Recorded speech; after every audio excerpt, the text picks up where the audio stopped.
Hi guys, here is the third video for the optimization, and again this is day 4 till 7 on the Unit 6 outline.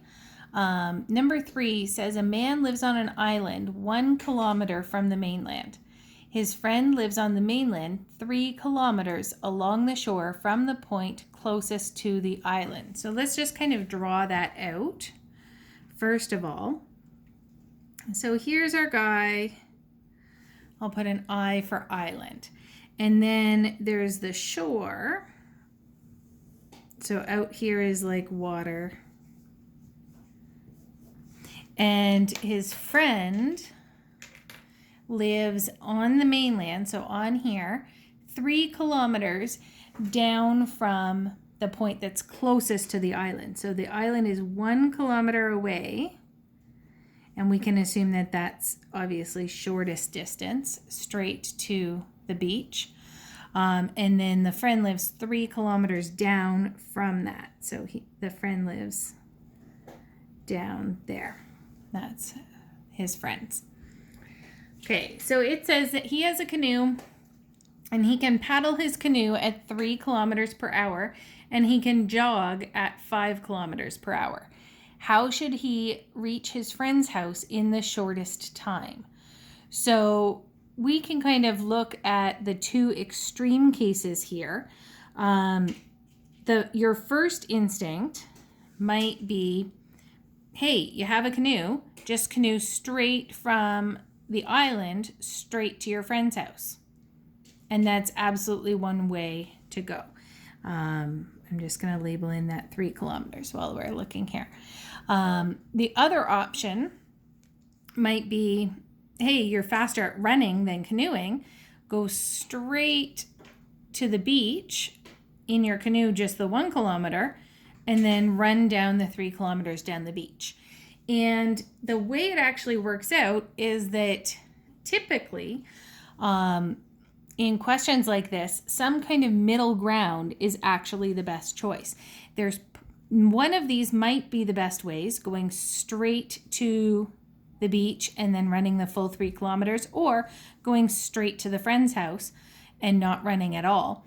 But likely, we're going to find that there's actually some middle plan where the guy canoes somewhere along the beach, that there's some point here that would actually give you the best time. That he's going to canoe on a bit of an angle, but because he can run faster, then he can canoe. He's still going to go this way along the beach. So we can divide this up into these two distances. So we might say this is D1 and this is D2 for my two distances. Now, I'm not actually asked about distance. If it says like, what are we trying to optimize? This says the shortest time up here.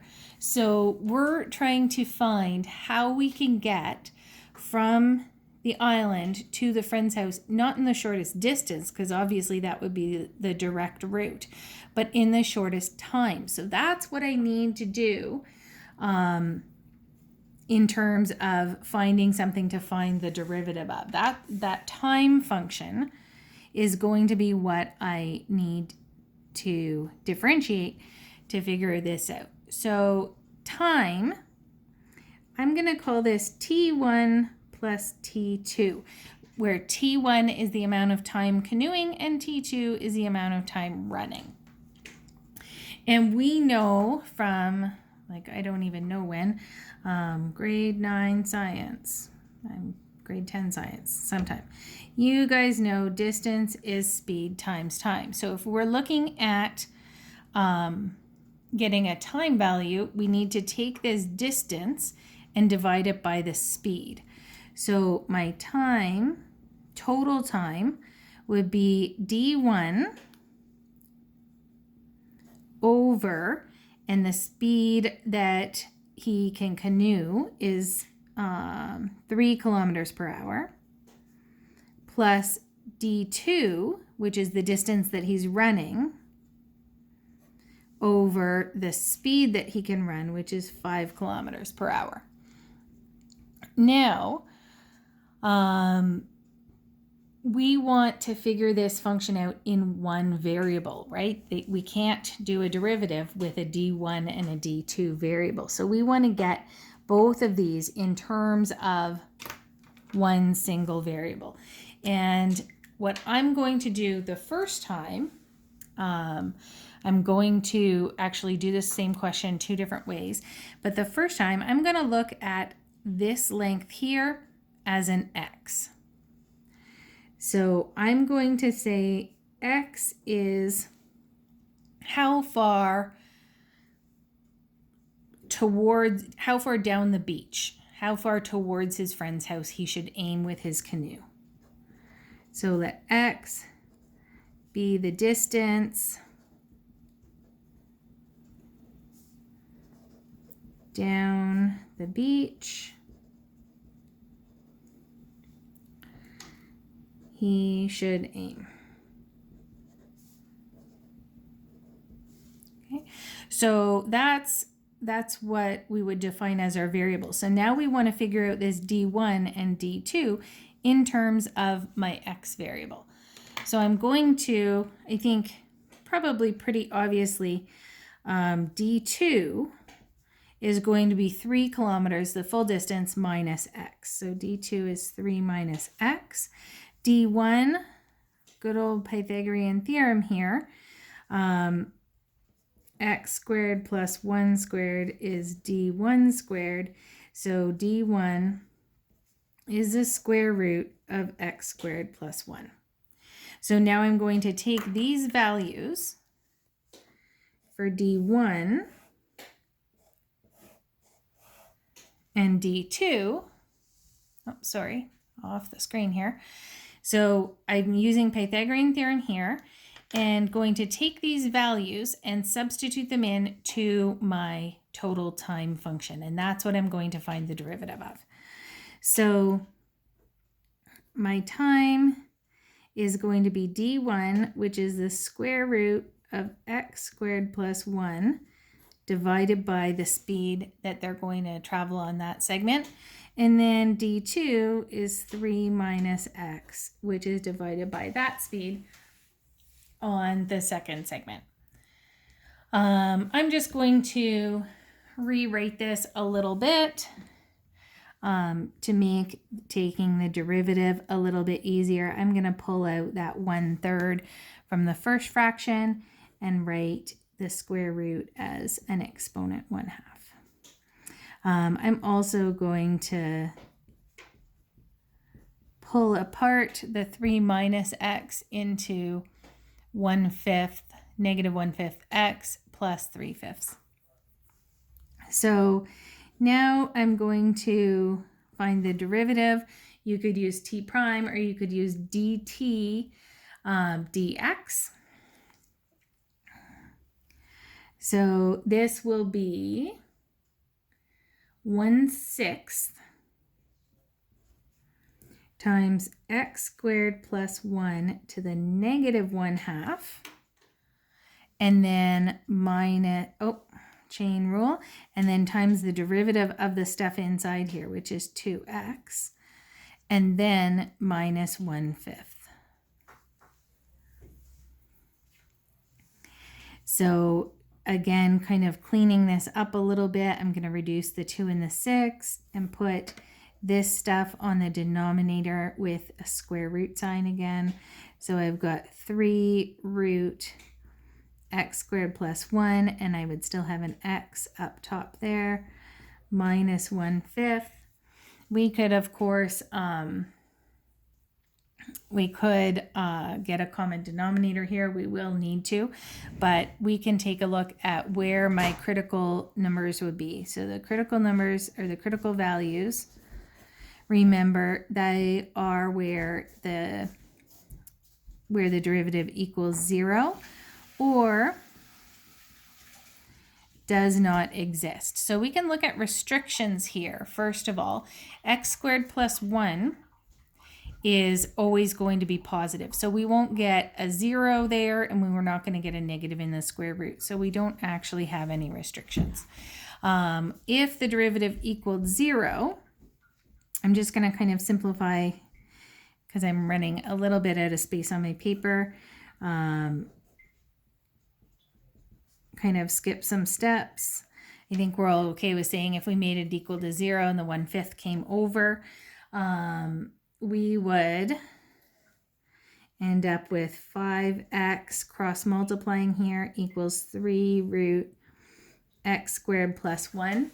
The easiest way to solve this, I don't like the square root there, so I'm going to square both sides of this, which doesn't look like a hard thing, but lots of times people forget that 3 out front, that they have to make that a 9. So on the left, I get 25x squared equals 9 times x squared plus 1. 25x squared equals 9x squared plus 9. And then 16x squared equals 9. X squared equals, I'm kind of, again, skipping steps just for space here a little bit. I think we're all okay, I hope, if I say plus or minus the square, plus or minus just 3/4. I did square root. So no square root there, just plus or minus 3/4. Now, we need to also look at what my restrictions on my x variable are. So going back to my diagram, going back to what I defined x as, we know that x would have to be somewhere between 0 if they went straight here and there was no angle, or 3, which would be if you headed all the way down. So I'm going to say 0 is less than or equal to x is less than or equal to 3 as my restriction. And then I don't need to consider this negative 3/4. I'm just going to just use, obviously, the positive one because it's outside of the range. So then I'm going to check. X equals 0, x equals 3, and x equals 3/4. Okay. Going back to my original function, if x equals 0, we would have 1/3 in the first part plus 3/5. And the total time is 14 over 15, and that would be hours, so almost an hour. 0.93 about. If we used x equals 3, so this way they're heading all the way down straight to the friend's house and not going to run along the beach at all, we would have 1.05.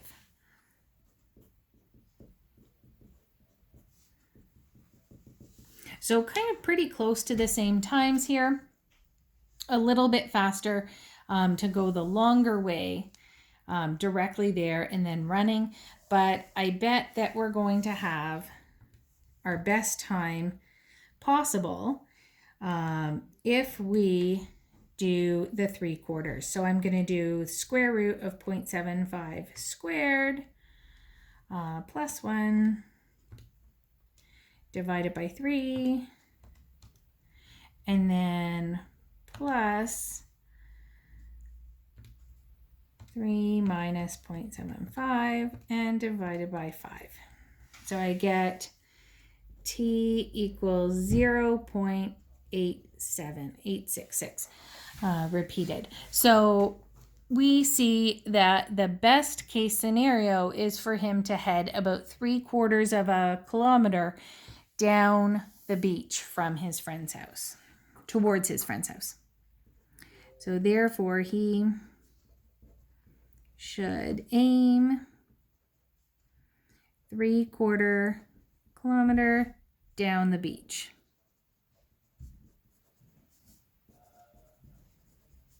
With his canoe. Okay, so that's the first, and that's probably the most common way to solve that. I'm also going to do another solution starting from about the 6-minute mark on this video and redo this solution using trigonometry instead of Pythagorean theorem, and instead of using an x variable as how far down that you're going there.